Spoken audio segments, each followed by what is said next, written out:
Hello बच्चों, आज हम लोग पढ़ेंगे समविभव पृष्ठ इक्विपोटेंशियल सरफेस। एक ऐसे पृष्ठ की बात करें जिसके सभी बिंदुओं पर विभव समान हो।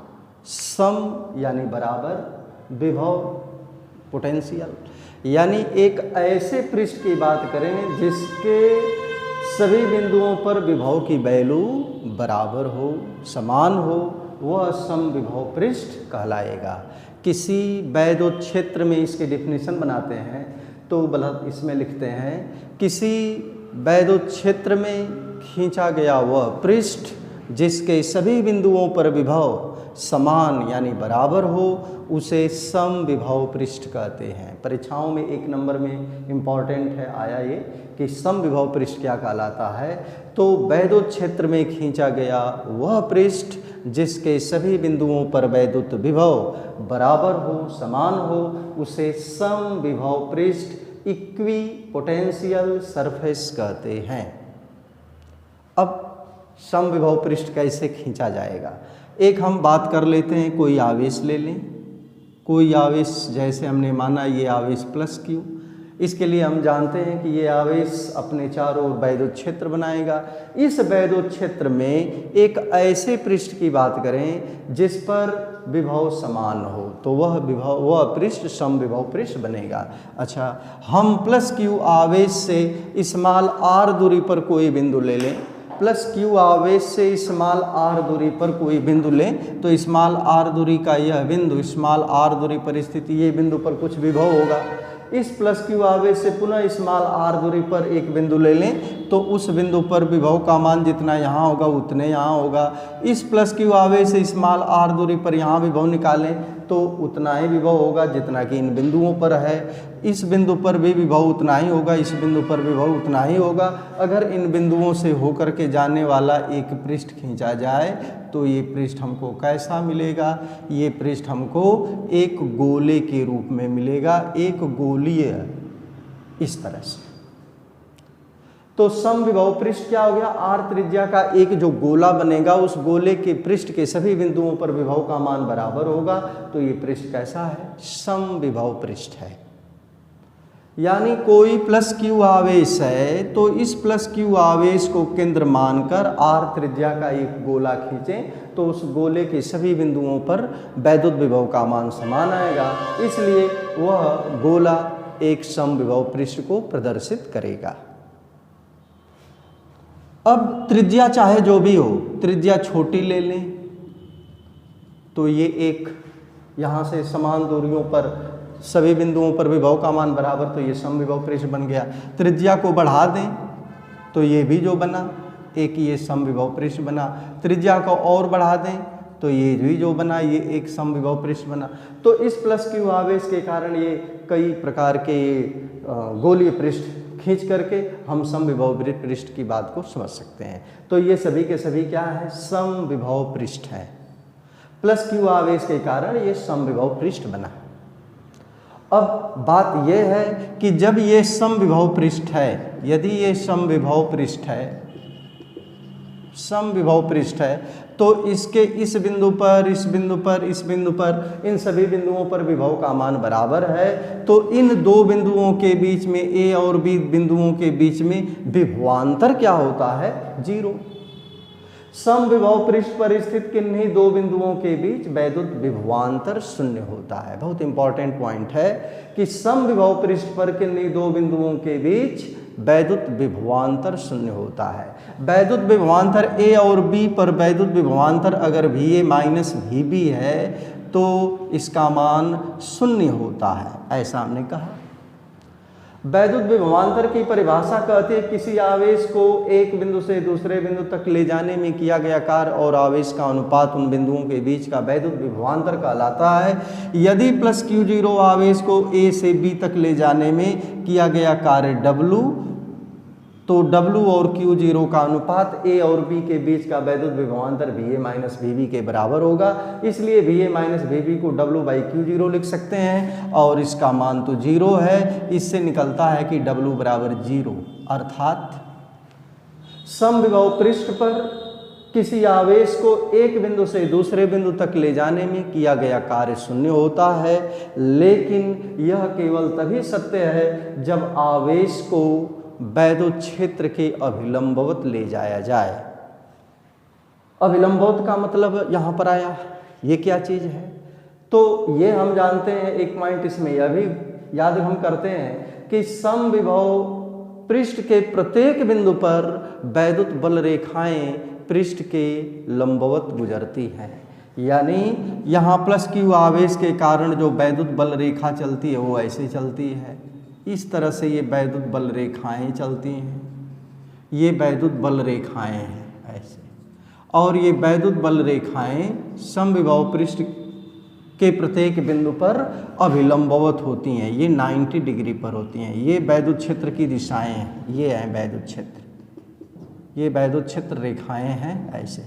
तो समविभव पृष्ठ के प्रत्येक बिंदु पर ये वैद्युत बल रेखाएं पृष्ठ के अभिलंबवत होती हैं। तो यहाँ से यहाँ तक यदि वैद्युत क्षेत्र के अभिलंबवत ले जाए, वैद्युत क्षेत्र इस तरह से है तो वैद्युत क्षेत्र के अभिलंबवत ऐसे ए से बी पर यानी उसी पृष्ठ पर लेकर के चलेंगे तो एक बिंदु से दूसरे बिंदु तक ले जाने में किया गया कार्य शून्य होता है। तो हम कहते हैं 2 पॉइंट इसमें याद हम कर सकते हैं। पहला पॉइंट यही याद कर सकते हैं कि समविभव पृष्ठ के प्रत्येक बिंदु पर वैद्युत बल रेखाएं पृष्ठ के अभिलंबवत होती हैं। समविभव पृष्ठ का ये एक अभिलक्षण है, उसका एक गुण है कि समविभव पृष्ठ के प्रत्येक बिंदु पर वैद्युत बल रेखाएं पृष्ठ के अभिलंबवत होती हैं। दूसरे पॉइंट में कह सकते हैं कि समविभव पृष्ठ पर किसी आवेश को एक बिंदु से दूसरे बिंदु तक ले जाने में किया गया कार्य शून्य होता है, जबकि आवेश को वैद्युत क्षेत्र के अभिलंबवत ले जाया जाए। तो ये समविभव पृष्ठ होते हैं। 2 समविभव पृष्ठ एक दूसरे को कभी नहीं काटते ऐसे, जैसे एक समविभव पृष्ठ ये होगा तो दूसरा ये होगा, ये और ये एक दूसरे को कभी नहीं काटते। जहाँ भी थोड़ी सी दूरी बढ़ेगी तो एक नया हमको समविभव पृष्ठ बनेगा। तो 2 समविभव पृष्ठ एक दूसरे को कभी नहीं काटते। यदि काटेंगे समविभव पृष्ठ तो समविभव पृष्ठ के प्रत्येक बिंदु पर हमने कहा है कि वैद्युत क्षेत्र रेखाएं अभिलंबवत होती हैं। अगर काटेंगे तो उसके कटान बिंदु पर 2 वैद्युत क्षेत्र रेखाएं हो जाएंगी, 2 वैद्युत बल रेखाएं हो जाएंगी, जो कि संभव नहीं है। इसलिए 2 समविभव पृष्ठ एक दूसरे को कभी नहीं काटते हैं। तो ये कुछ पॉइंट आप याद कर लीजिएगा। समविभव पृष्ठ किसे कहते हैं? वैद्युत क्षेत्र में खींचा गया हुआ पृष्ठ जिसके सभी बिंदुओं पर वैद्युत विभव समान यानी बराबर होता है, उसे समविभव पृष्ठ कहते हैं। समविभव पृष्ठ के प्रत्येक बिंदु पर वैद्युत बल रेखाएं पृष्ठ के लंबवत होती हैं। और दूसरा पॉइंट, समविभव पृष्ठ पर किसी आवेश को एक बिंदु से दूसरे बिंदु तक ले जाने में किया गया कार्य शून्य होता है, जबकि आवेश को वैद्युत क्षेत्र के लंबवत ले जाया जाए। 2 समविभव पृष्ठ एक दूसरे को कभी नहीं काटते हैं इत्यादि, इसके ये अभिलक्षण हो गए। तो ये हम समविभव पृष्ठ को याद रखेंगे। आगे की एक छोटी सी हेडिंग और देखते हैं जो बहुत इंपॉर्टेंट है। स्थिर वैद्युत स्थितिज ऊर्जा, इलेक्ट्रोस्टैटिक पोटेंशियल एनर्जी। स्थिर वैद्युत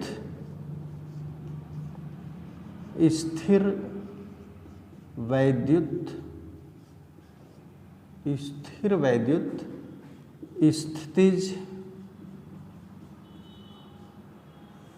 ऊर्जा, इलेक्ट्रोस्टैटिक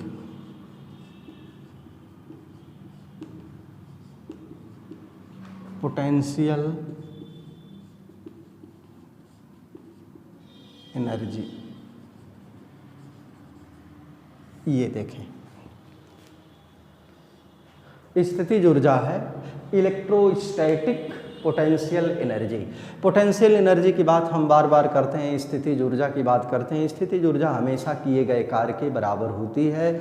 जब भी कोई कार्य किया जाता है और वह किया गया कार्य उस निकाय में संचित होता है तो ये संचित कार्य ही निकाय की स्थितिज ऊर्जा बनती है।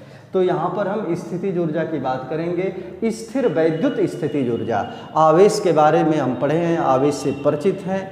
आवेश 2 प्रकार का होता है, धन आवेश और ऋण आवेश। इस बात से भी हम परिचित हैं कि यदि दोनों ही सजातीय आवेश यानी दोनों धन आवेश हों तो उनको एक दूसरे के समीप लाएंगे, तो जैसे जैसे एक दूसरे के समीप आएंगे उनके बीच की दूरी घटाएंगे, उनमें लगने वाला प्रतिकर्षण बल बढ़ेगा। सजातीय आवेशों को पास लाने में प्रतिकर्षण बल बढ़ता है, यानी प्रतिकर्षण बल उन पर पीछे की ओर लगता है, दोनों पर, यह आवेश इस पर और यह आवेश इस पर बल लगाता है। इन दोनों आवेशों को समीप लाते हैं तो प्रतिकर्षण के विरुद्ध हमें कार्य करना पड़ता है, यानी दोनों सजातीय आवेशों को पास लाने में हमें कार्य करना पड़ेगा, और यही सजातीय आवेश यदि दूर ले जाएं तो हमें कार्य प्राप्त होगा। इधर की ओर माने नज़दीक लाने पर, समीप लाने पर सजातीय आवेशों को हमें कार्य करना पड़ेगा, लेकिन दूर ले जाने में हमें कार्य प्राप्त होगा।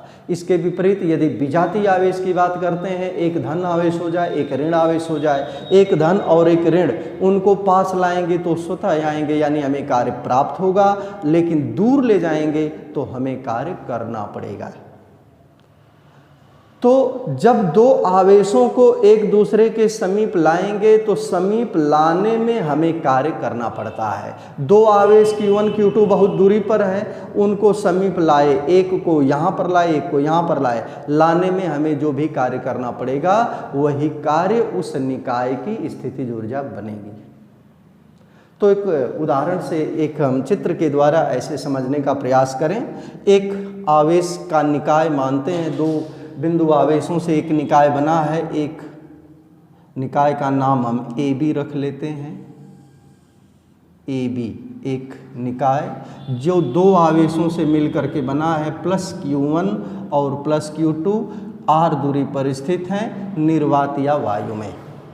माना एक निकाय AB दो बिंदु आवेश Q1 प्लस और प्लस Q2 से मिलकर के बना है, जो निर्वात या वायु में R दूरी पर स्थित है। तो इस निकाय की वैद्युत स्थितिज ऊर्जा कितनी होगी? तो वैद्युत स्थितिज ऊर्जा कितनी होगी, तो परिभाषा में भी याद हम करेंगे इसमें कि अनंत से, ये आवेश को हम मानते हैं कि इधर की ओर ये कहाँ पर है, तो इधर की ओर ये अनंत है। ये कहाँ पर इधर की ओर है, तो हम मान लेते हैं कि इधर की ओर अनंत है।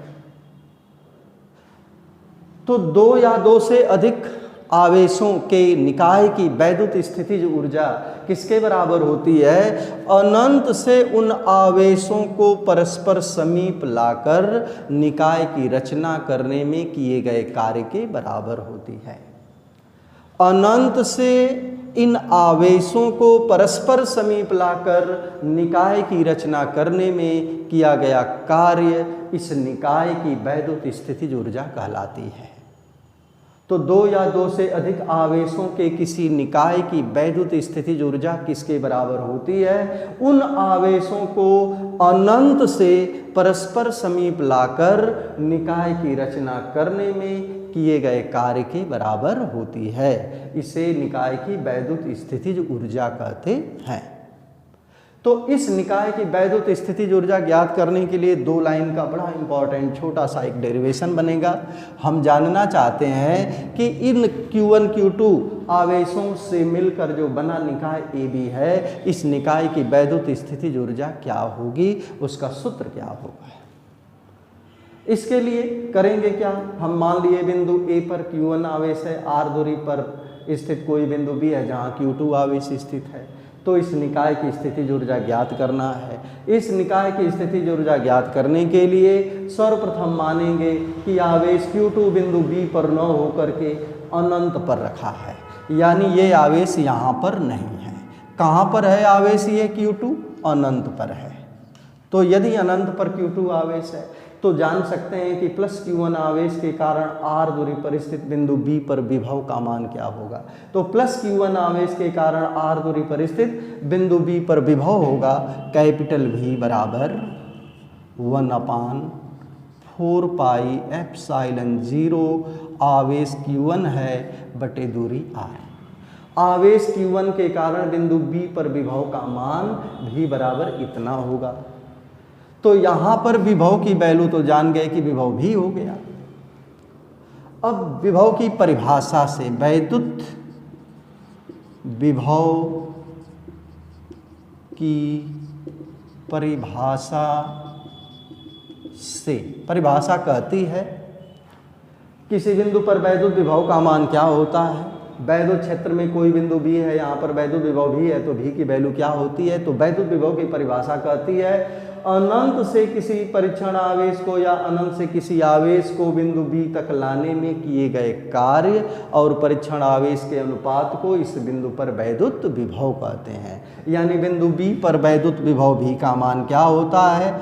अनंत से आवेश Q2 को बिंदु B तक लाने में किया गया कार्य, यदि लाने में किया गया कार्य W है और आवेश का अनुपात उस बिंदु पर वैद्युत विभव कहलाता है। तो इससे मिलता है कि अनंत से Q2 आवेश को बिंदु B तक लाने में किया गया कार्य कितना हुआ? तो कार्य हुआ Q2 इंटू V बराबर Q2 इंटू V यानी बिंदु B पर विभव का मान क्या है? तो 1/4 पाई एप्सिलॉन 0 Q1/R। तो W की value 1/4 pi epsilon 0 Q1 Q2/R। ये किया गया कार्य तो निकल गया। ये आ गया Q1 और Q2 आवेशों को अनंत से परस्पर समीप यानी R दूरी पर लाने में किया गया कार्य इतने के बराबर आया। और परिभाषा में हम कहे थे कि यह कार्य ही इस निकाय की वैद्युत स्थितिज ऊर्जा कैपिटल U कहलाता है। यानी कैपिटल U स्थितिज ऊर्जा जो है किए गए कार्य के बराबर होती है। किया गया कार्य मिल गया है, इसलिए स्थितिज ऊर्जा U बराबर ये चीज़ ऐसे। बहुत इम्पॉर्टेंट फार्मूला है ये, न्यूमेरिकल भी इसके बनते हैं। तो Q1 और Q2 आवेश को अब हम कहाँ ला दिए हैं? अनंत से लेकर के बिंदु B तक आ गए हैं। तो Q1 Q2 आवेश स्मॉल r दूरी पर रखे हों तो इसकी वैद्युत स्थितिज ऊर्जा 1/4 पाई एप्सिलॉन 0 Q1 Q2 बटे R। ये और ये आवेश की वैल्यू मालूम हो, दूरी मालूम हो, तो इस सूत्र से हम दो आवेशों के निकाय की वैद्युत स्थितिज ऊर्जा ज्ञात कर सकते हैं। ये बात हम जरूर ध्यान रखेंगे कि जब भी हमें कार्य करना पड़ेगा तो स्थितिज ऊर्जा बढ़ेगी और कार्य यदि प्राप्त होगा तो स्थितिज ऊर्जा घटेगी। इन आवेशों को परस्पर समीप लाएंगे, दोनों को नज़दीक लाएंगे तो लाने में हमें कार्य हमें करना पड़ेगा, कार्य बढ़ रहा है। तो यदि हमें लाने में कार्य करना पड़ रहा है तो स्थितिज ऊर्जा बढ़ रही है। यानी सजातीय आवेशों को पास लाने में स्थितिज ऊर्जा बढ़ती है। दूर ले जाना है, अपने आप जाएंगे। जब ये अपने आप जा रहे हैं दूर की ओर तो कहाँ से वो जा रहे हैं भाई? कहाँ से हम ये कार्य तो हमने किया नहीं, वो कार्य कहाँ से आया? तो जो इसमें स्थितिज ऊर्जा संचित होती है वही स्थितिज ऊर्जा कार्य में व्यय होती है। तो व्यय होने के कारण स्थितिज ऊर्जा घटती है। तो सजातीय आवेशों को समीप लाने में कार्य करना पड़ता है, इसलिए स्थितिज ऊर्जा बढ़ेगी और दूर ले जाने में स्थितिज ऊर्जा घटेगी। सेम इसी तरह विजातीय आवेश, तो विजातीय आवेश को पास लाएंगे तो अपने आप आएंगे वो, तो स्थितिज ऊर्जा घटेगी और दूर ले जाएंगे तो स्थितिज ऊर्जा बढ़ेगी। तो इस बात को ध्यान देंगे। वैद्युत स्थितिज ऊर्जा एक सदिश राशि है। डेरिवेशन इसका हमने इस तरह से देख लिया। अब एक निकाय की बात हम यहाँ करें, एक ऐसे निकाय की बात करें जिसमें दो से अधिक आवेश हों। जैसे एक निकाय ऐसे हम विचार करें, एक फिगर में ऐसे देखें, यहाँ पर तीन आवेश हों। पहला आवेश हमने माना +Q1, दूसरा आवेश यहाँ हमने मान लिया -Q2 और तीसरा आवेश हमने मान लिया ये +Q3। ये तीन आवेश हैं। किसी त्रिभुज के तीन शीर्षों पर ये तीन आवेश हैं तो इस निकाय की वैद्युत स्थितिज ऊर्जा कितनी होगी? तो इसमें तीन निकाय बन रहा है, एक अलग अलग युग्म बन रहे हैं दो दो आवेशों से। तो एक आवेश Q1 और Q2 से मिलकर ये निकाय बना, हम इसकी स्थितिज ऊर्जा निकाल लेंगे। दूसरा निकाय ये बना, इसकी स्थितिज ऊर्जा निकाल लेंगे। तीसरा ये बना, इसकी निकाल लेंगे। तो हमें तीनों की स्थितिज ऊर्जा अलग अलग मिल जाए, तीनों को जोड़ देंगे तो हमें इस पूरे निकाय की स्थितिज ऊर्जा प्राप्त हो जाएगी। तो Q1 और Q2 आवेश के निकाय की स्थितिज ऊर्जा क्या होगी? इस Q1 और Q2 के लिए स्थितिज ऊर्जा मानते हैं U1, तो U1 की वैल्यू क्या आएगी? इनका 1/4 पाई एप्सिलॉन 0 इंटू आवेशों का गुणनफल चिन्ह के साथ रखते हैं तो Q1 Q2 माइनस में आया तो माइनस यहाँ कर दिए, Q1 Q2 अपान इनके बीच की दूरी, इनके बीच की दूरी जो भी हो, पहला और दूसरा आवेश है, इसके बीच की दूरी हमने मान लिया R12, तो बीच की दूरी यहाँ पर आ गई R12। अब इस निकाय की स्थितिज ऊर्जा निकालें, U2 से 1/4 पाई एप्सिलॉन 0, आवेशों का गुणनफल Q2 Q3, एक धन एक ऋण है तो माइनस में आया, Q2 Q3 अपान दूरी कितनी, दूसरे से तीसरे आवेश के बीच की दूरी हम मान लिए R23, 2 से 3 के बीच की दूरी R23, तो यहाँ R23,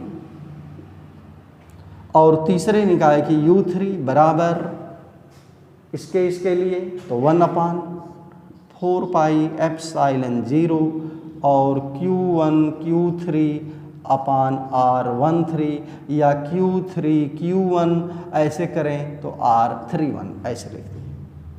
तो इस पूरे निकाय की स्थितिज ऊर्जा कितनी होगी, इस पूरे निकाय की स्थितिज ऊर्जा U बराबर U1 plus U2 plus U3 बराबर, सब में कुछ कॉमन है, 1/4 पाई एप्सिलॉन 0, यहाँ से माइनस में आया Q1 Q2 अपान R12, ये भी माइनस में, माइनस Q2 Q3 R23 और प्लस में ये Q3 Q1 अपान R31 ऐसे, ये निकाय की स्थितिज ऊर्जा निकल गई।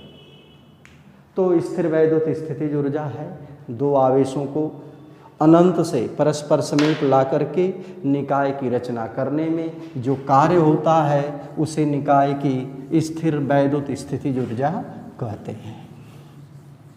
इसका डेरिवेशन भी हमने देख लिया। अब एक बहुत इम्पॉर्टेंट चीज़ पढ़ने जा रहे हैं हम लोग, पोटेंशियल ग्रेडियंट, विभव प्रवणता। एक हेडिंग ये देखेंगे, बहुत अच्छी हेडिंग है ये, विभव प्रवणता।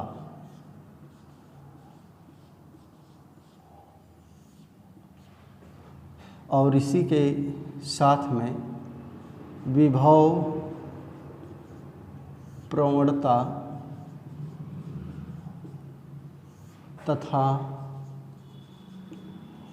वैद्युत क्षेत्र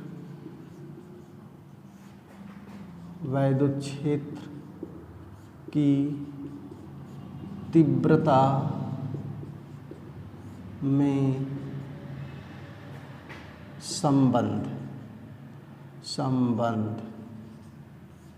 ऐसे, इसको हम कहते हैं potential gradient.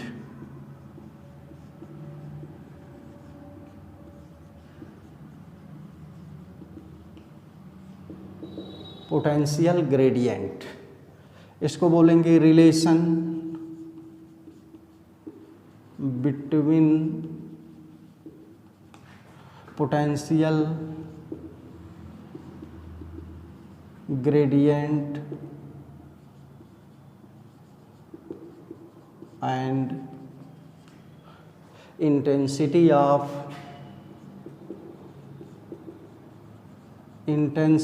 of electric field. ऐसे एक बहुत अच्छा डेरिवेशन, कुछ अच्छी बातें आपको मिलेंगी यहाँ पर। इसके पहले हम पढ़ चुके हैं वेग प्रवणता और ताप प्रवणता, कक्षा 11 के सिलेबस में वेग प्रवणता द्रवों के प्रवाह के चैप्टर में पढ़े हैं कि द्रव विभिन्न परतों में होकर के बहता है। द्रव के प्रवाह के अभिलंबोत दिशा में दूरी के साथ वेग परिवर्तन की दर को वेग प्रवणता कहते हैं। इसके आगे ताप प्रवणता में भी हम पढ़े थे कि अगर ये कोई चालक है तो इस चालक का ये तप्त सिरा है और ये ठंडा सिरा है, तो तप्त से ठंडे सिरे की ओर जाते हैं तो ताप गिरता जाता है। इधर का सिरा गर्म होता है और इधर का सिरा जैसे जैसे आगे जाएंगे वैसे वैसे ठंडा होता जाएगा। कोई है बर्नर है, उस पर हम इसको लगा दें ऐसे गर्म होने के लिए, अगर इधर से लगा देते हैं गर्म होने के लिए तो इसका भाग का ताप बहुत ऊंचा होगा और आगे जैसे जैसे जाएंगे उसका ताप कम होगा। तो दूरी के साथ ताप परिवर्तन की दर को ताप प्रवणता कहते हैं। अगर उससे मिला करके देखें तो निश्चित रूप में लग रहा है कि दूरी के साथ विभव परिवर्तन की दर को विभव प्रवणता कहेंगे, लेकिन यहाँ पर हमें समझना है कैसे। तो देखें एक फिगर यहाँ पर समझते हैं। प्लस क्यू आवेश यहाँ पर लिए, जो बिंदु ऊपर रखा है, इस प्लस क्यू आवेश के कारण एक्स अक्ष की धनात्मक दिशा में, इस दिशा में वैद्युत क्षेत्र उत्पन्न होगा। वैद्युत क्षेत्र की दिशा एक्स अक्ष की धनात्मक दिशा में होगी, ऐसे इस दिशा में। इस वैद्युत क्षेत्र में ही हम दो बिंदु पर विचार करें। एक बिंदु ए लेते हैं और दूसरा यहाँ पर उसी दिशा में यहाँ पर एक बिंदु बी लेते हैं, ए और बी। बिंदु ए यहाँ से x दूरी पर है और बिंदु B यहाँ से x प्लस डेल्टा x दूरी पर है। x प्लस डेल्टा x दूरी पर ये वैद्युत क्षेत्र में लिए गए दो बिंदु हैं। हम पढ़े हैं वैद्युत विभव में कि यहाँ धन आवेश है। अगर यहाँ प्लस Q0 आवेश को रखेंगे बिंदु A पर तो ये वैद्युत क्षेत्र की दिशा में जाएगा, क्योंकि ये वैद्युत क्षेत्र उस दिशा में बल लगाएगा। तो ये वैद्युत क्षेत्र की दिशा में इधर की ओर जाएगा, A से B की ओर जाएगा। और धन परीक्षण आवेश के बारे में पढ़े हैं कि वो ऊंचे विभव से नीचे विभव की ओर जाता है। तो यदि A से B की ओर जा रहा है तो A का विभव ऊंचा होगा और B का विभव नीचा होगा, तुलना में कम होगा। यदि A के विभव को, बिंदु A पर विभव को कैपिटल V माना जाए तो B पर विभव इसकी तुलना में कुछ कम होगा, तो V माइनस डेल्टा V होगा। इतनी बात उम्मीद करते हैं समझ में आई होगी। प्लस क्यू आवेश के कारण उत्पन्न वैद्युत क्षेत्र की दिशा इधर है। वैद्युत क्षेत्र में x और x प्लस डेल्टा x दूरी पर ये लिए गए दो बिंदु हैं। एक ये बिंदु A है, यहाँ पर ये बिंदु B है। वैद्युत आवेश A से B की ओर जा रहा है तो इसका विभव ऊंचा, इसका विभव नीचा होगा। इसका विभव V माने ये, तो इसका विभव V माइनस डेल्टा V होगा। A से B के बीच की दूरी कितनी होगी, तो डेल्टा x होगी। ये ऐसे इसको कर लेंगे तो विभव में परिवर्तन कितना हुआ, A से B के बीच में विभव में परिवर्तन कितना हुआ, तो विभव में परिवर्तन आया, विभव में परिवर्तन कितना, बराबर A से B तक जाने में विभव में परिवर्तन बराबर B के विभव में से A के विभव को घटा देंगे तो बराबर आएगा V माइनस डेल्टा V में से V को घटाएंगे, बराबर V minus delta V minus V, ये कैंसिल, तो विभव में परिवर्तन डेल्टा V आया। दूरी में परिवर्तन, दूरी में परिवर्तन बराबर कितना, A से B में दूरी का परिवर्तन, ये दूरी में से ये दूरी घटाएंगे तो कितना आ गया, डेल्टा x। तो हम क्या देखते हैं कि दूरी में परिवर्तन डेल्टा x करते हैं तो विभव में परिवर्तन डेल्टा V होता है। तो विभव प्रवणता बराबर विभव